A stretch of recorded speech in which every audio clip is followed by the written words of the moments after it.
श्री गणेशाय नमः। ओम श्री गुरुवे नमः।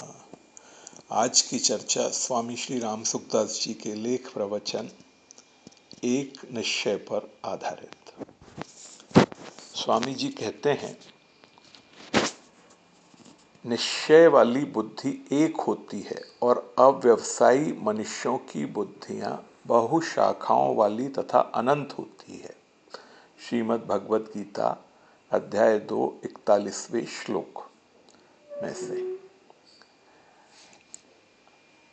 अगर हमारा ऐसा अटल निश्चय हो जाए कि अब हमें परमात्मा की प्राप्ति ही करनी है, हमें इस मार्ग पर ही चलना है, तो साधन अपने आप होगा। आरंभ में भी हम अपना संबंध परमात्मा से मान लें कि हम भगवान के हैं और भगवान हमारे हैं। यह बात बहुत बार आपने सुनी होगी और बहुत बार मैंने कही भी है, पर आप लोग ध्यान नहीं देते। मैं आज आपसे प्रार्थना करता हूँ कि आप इस बात पर विशेष ध्यान दें। मुझे तो अपना कल्याण करना है, क्योंकि मैं केवल परमात्मा प्राप्ति के लिए ही यहाँ आया हूँ, जन्मा हूँ। दूसरा और कोई मेरा काम नहीं है। ऐसा आपका एक निर्णय हो जाए, इसी को व्यवसायित्मिका बुद्धि कहते हैं। ऐसी बुद्धि से पापी मनुष्य भी बहुत जल्दी धर्मात्मा बन जाता है।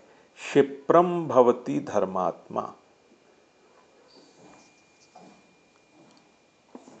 स्वामी जी आगे कहते हैं, संसार में ऐसा कोई अक्षर नहीं है जो मंत्र न हो, ऐसी कोई जड़ी बूटी नहीं है जो औषधि न हो, और ऐसा कोई मनुष्य नहीं है जो योग्य न हो।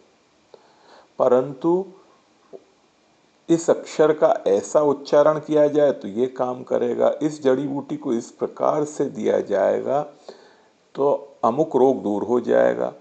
तो इस प्रकार बताने वाले पुरुष संसार में दुर्लभ हैं।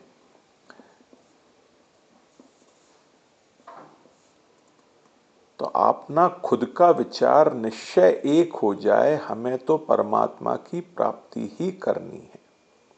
परमात्मा की प्राप्ति भी करनी है, इसमें भी की जगह ही हो जाए और ही पर दृढ़ रहें। हमें तो केवल इस तरफ ही चलना है। दुख पाएं सुख पाएं कुछ भी हो जाए, हमें तो अपना उद्धार करना है। ऐसा पक्का विचार करके चलें तो बहुत सुगमता से बहुत जल्दी कल्याण हो जाए। आप और हम विचार करें कि हमारे सामने अनुकूलता प्रतिकूलता कई बार आई है और गई है। हमने सुख भी भोगा है, दुख भी भोगा है, परंतु हमें शांति तो नहीं मिली। वहम होता है कि ऐसा गुरु मिल जाए तो कल्याण हो जाए, ऐसा परिवार मिल जाए तो कल्याण हो जाए, ऐसी स्त्री मिल जाए तो बड़ा ठीक रहे, ऐसा पुत्र मिल जाए तो बड़ा ठीक रहे, ऐसा ऊंचा पद मिल जाए तो हम निहाल हो जाएं। पर इसमें आप विचार करें, अनुकूल स्त्री किसी को नहीं मिली है क्या? अनुकूल पुत्र किसी को नहीं मिला है क्या? अनुकूल परिस्थिति किसी को नहीं मिली है क्या? परंतु क्या वे इच्छाओं से रहित होकर परमात्मा को प्राप्त हो गए? विचार करने से दिखता है, जिसको ये सब अनुकूलताएं मिली हैं, उसकी इच्छाएं नहीं मिटी हैं। वह कृतकृत्य ज्ञात ज्ञातव्य और प्राप्त प्राप्तव्य नहीं हुआ है। अतः कोई भी अनुकूल परिस्थितियों से निहाल हो जाए, यह असंभव बात है। तो आप परमात्मा प्राप्ति का ही एक निश्चय कर लो, फिर अनुकूलता आपके पीछे दौड़ेगी। नाम नाम बिनु ना रहे, सुनो सयाने लोए, मीरा सुत जायो नहीं, शिष्य न मुंडियो कोई। मीराबाई का नाम आज भी कितने आदर से लिया जाता है।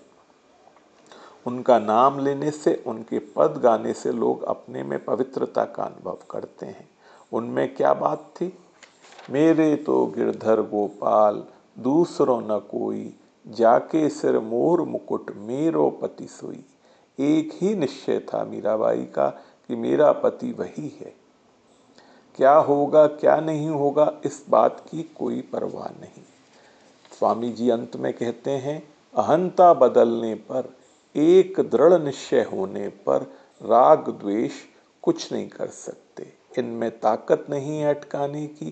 केवल हमारा विचार पक्का होना चाहिए कि मैं केवल परमात्मा प्राप्ति के लिए ही संसार में आया हूँ और मुझे परमात्मा प्राप्ति ही करनी है। ओम श्री गुरुवे नमः।